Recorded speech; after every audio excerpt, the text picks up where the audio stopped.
السلام علیکم ورحمۃ اللہ وبرکاتہ۔ ایک ضروری اعلان سماعت فرمائیں۔ فاتحہ اربعین ہمدرد اہل سنت رئیس العاملین الحاج سیدنا سید شاہ مختار احمد قادری شتاری الیمنی رحمۃ اللہ علیہ فاتحہ خوانی 23 اکتوبر 2025 کو بعد نماز مغرب ختم قرآن شریف کے بعد فاتحہ خوانی کا انعقاد عمل میں لایا گیا ہے۔ فاتحہ خوانی کے بعد لنگر عام ہوگا۔ اس کے بعد عشاء کی نماز کے بعد ایک عظیم الشان کانفرنس مختار کائنات کانفرنس رکھا گیا ہے، جس میں حضرت سیدنا سید شاہ رکن الدین احمد حسینی سہروردی المعروف تاج بابا صاحب قبلہ صدر سجانہ نشین پن منڈا شریف کی سرپرستی رہے گی۔ اس کے علاوہ زیر نگرانی حضرت سیدنا سید شاہ نظر حسینی المعروف صلاح الدین بابا کی بھی زیر نگرانی اس مختار کائنات کانفرنس میں ہوگی۔ اس کے علاوہ دیگر علماء کرام حضرت سیدنا سید شاہ نورانی میاں اشرف اشرفی الجیلانی فاضل بغداد کچوچا شریف سے تشریف لا رہے ہیں۔ ان کے علاوہ مفتی سید گوہر ربانی صاحب قبلہ بانڈا شریف سے تشریف لا رہے ہیں۔ حضرت سیدنا سید شاہ کاشف بندہ نوازی صاحب بھی حیدرآباد سے تشریف لا رہے ہیں۔ ان کے علاوہ دوسرے سجادگان سرکار لوبالی علیہ رحمت الرضوان کے صاحبزادے بھی انشاءاللہ اس محفل میں شریک ہوں گے۔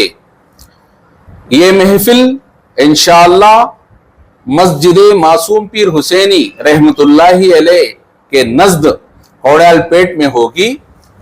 بارش ہونے کی صورت میں انشاءاللہ اس محفل کو مسجد میں منتقل کیا جائے گا۔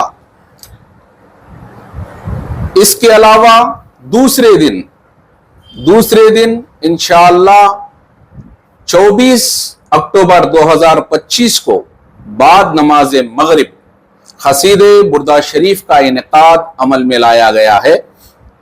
قصید بردہ شریف انشاءاللہ ہمارے کیرلا سے حفاظ اکرام جو مصر سے فارغ ہو کر ہیں، الحمدللہ وہ لوگ انشاءاللہ ہماری اس محفل میں شرکت فرمائیں گے، اور بہترین تجوید کے ساتھ آپ لوگ انشاءاللہ ایک انوکھے انداز میں ہماری مسجد معصوم پیر حسینی رحمت اللہ علیہ مسجد میں انشاءاللہ قصید بردہ شریف پورا سماعت فرمائیں گے۔ لہٰذا میری تمام عوام الناس سے گزارش ہے کہ وہ ان محافلوں میں شرکت فرما کر ثواب دارین حاصل کریں، اپنے عقیدے کو مضبوط بنائیں۔ السلام علیکم ورحمۃ اللہ وبرکاتہ۔ میں سید محمد مجیب اشرف قادری شتاری الیمنی سجادہ نشین بارگاہ حضرت سیدنا سید شاہ مخدوم باشا قادری شتاری الیمنی و حضرت سیدنا سید شاہ مختار احمد قادری شتاری الیمنی آدونی۔ السلام علیکم ورحمۃ اللہ وبرکاتہ۔ جیسا کہ آپ سنے ہمارے سید صاحب سید مجیب صاحب قبلہ سے، یہ صرف ایک فاتحہ خوانی نہیں ہے، بلکہ یہ ایک نورانی محفل ہے۔ اس میں بڑے بڑے علماء کرام آ رہے ہیں۔ اگر ہمیں کسی عالم دین کو ملنے کا رہا تو بہت تکلیف ہوتی، جانا ملنا ملاقات کرنا۔ یہاں پر ایک دو عالمہ نہیں بلکہ کئی عالم دین آ رہے، کئی سادات کرام آ رہے، تو خاص ہمارے نوجوان بچوں کے لیے یہ محفل کا انعقاد ہے۔ سمجھو یہ صاحب جو لاکھوں کے پیسہ خرچہ کر کے جو محفل رکھ رہے ہیں، بڑے بڑے علماء کرام کو یہاں پر بلا رہے ہیں، جو بیانات رکھ رہے ہیں، اس کی وجہ صرف ایک ہے کہ آدھونی کے نوجوان مسلم یوتھ سدھر جانا، نوجوان بچے دین کی طرف آنا، نوجوان بچے مسجدوں کی طرف آنا،